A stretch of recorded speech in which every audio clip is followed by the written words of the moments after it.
Told that girl I'm gonna slaughter it. 이화장.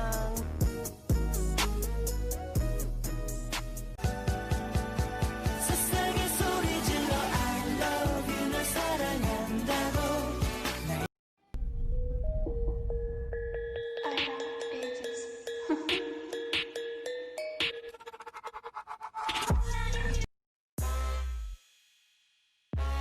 Got 7. You're under arrest. Put your hands where I can see them.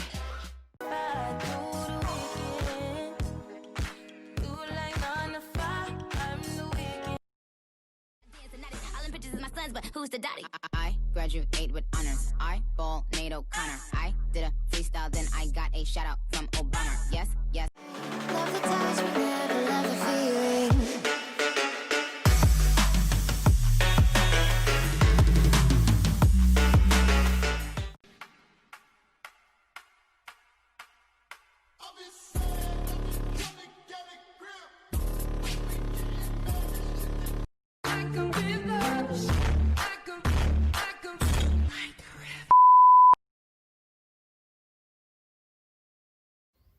Halo semuanya, aku Salsa. Di sini aku mau ngejelasin apa itu pajak dalam kehidupan kita sehari-hari.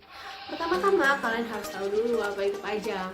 Pajak adalah kontribusi wajib yang dibayarkan kepada negara yang terutang oleh orang pribadi atau badan bersifat memaksa berdasarkan undang-undang dengan timbal balik secara tidak langsung digunakan untuk keperluan negara sebesar-besarnya kemakmuran rakyat. Jadi, pajak itu harus kita bayarkan kepada negara karena nanti akan digunakan untuk kemakmuran rakyat sendiri dengan timbal balik secara tidak langsung. Contohnya, itu ada perbaikan jalan, lampu di jalan, dan fasilitas lain yang secara tidak langsung kita gunakan.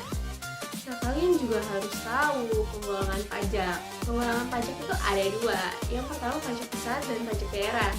Bedanya apa sih? Kalau pajak daerah itu dikelola oleh daerah, pajak pusat dikelola oleh pusat. Contohnya, kalau pajak pusat itu PPN, kalau pajak daerah itu pajak restoran. Nah, dari penjelasan aku yang tadi, kalian udah paham belum? Hai teman-teman semua, pasti kalian sering bertanya-tanya buat apa sih kita bayar pajak? Nah, mengapa pajak itu dibutuhkan dan apa perannya bagi pembangunan negara kita?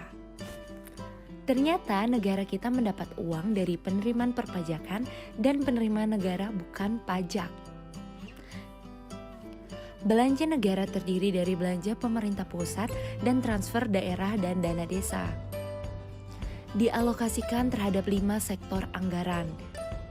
Lalu apa sih manfaat yang kita rasakan dalam kehidupan sehari-hari? Yang pertama di bidang infrastruktur.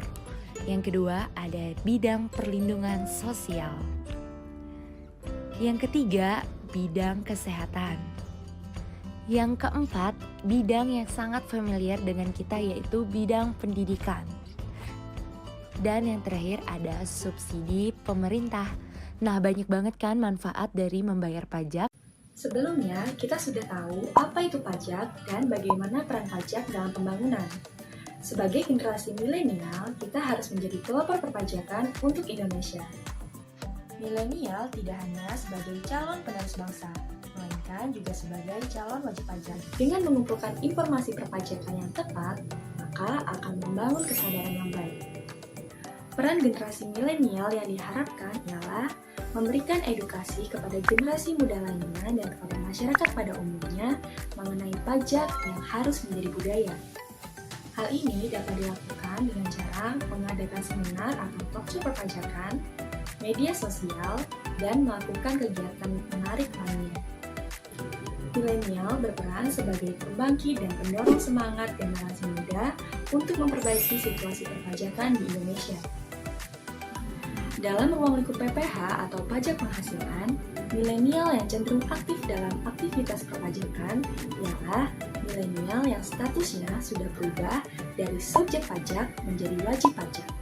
Atau dalam kata lain, apabila milenial tersebut sudah bekerja dan memperoleh penghasilan, baik dia sebagai karyawan maupun bukan karyawan. Dalam ruang lingkup PPN atau pajak pertambahan nilai, milenial memiliki wawasan yang lebih luas dibandingkan dengan PPH atau pajak penghasilan. Seperti yang sering terjadi saat ini, milenial banyak melakukan aktivitas impor barang. Dalam aktivitas ini, terkadang ada beberapa tempat yang sudah memasukkan PPN ke dalam harga jualnya. Hal inilah yang membantu pengetahuan masyarakat umum mengenai PPN. Halo guys, dalam hal ini kewajiban perpajakan akan kita bahas dalam konteks pajak penghasilan. Kita akan bahas bagaimana langkah pertama kita sebagai generasi milenial untuk memenuhi kewajiban perpajakan. Secara umum, seseorang dapat memperoleh penghasilan dengan cara bekerja kepada orang lain maupun dengan cara membuat usaha sendiri. Jika kita bekerja kepada orang lain, kita akan memperoleh penghasilan. Apabila penghasilan tersebut lebih dari PTKP, maka kita punya kewajiban untuk membayar pajak.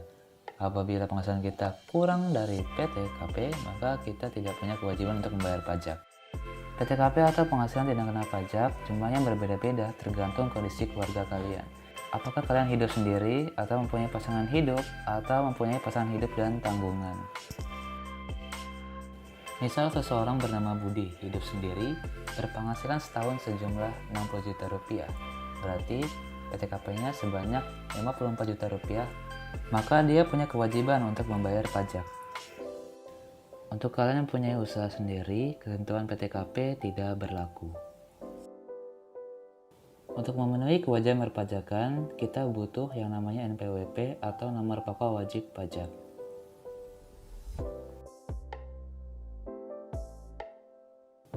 NPWP bisa dibuat apabila kalian sudah berumur 18 tahun atau kalian sudah menikah.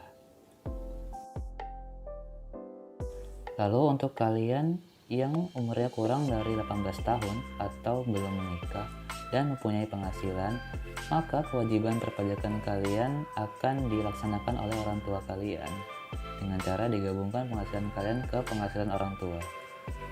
Untuk pembuatan NPWP, kalian bisa cek di www.pajak.go.id atau kunjungi kantor pajak Pratama terdekat.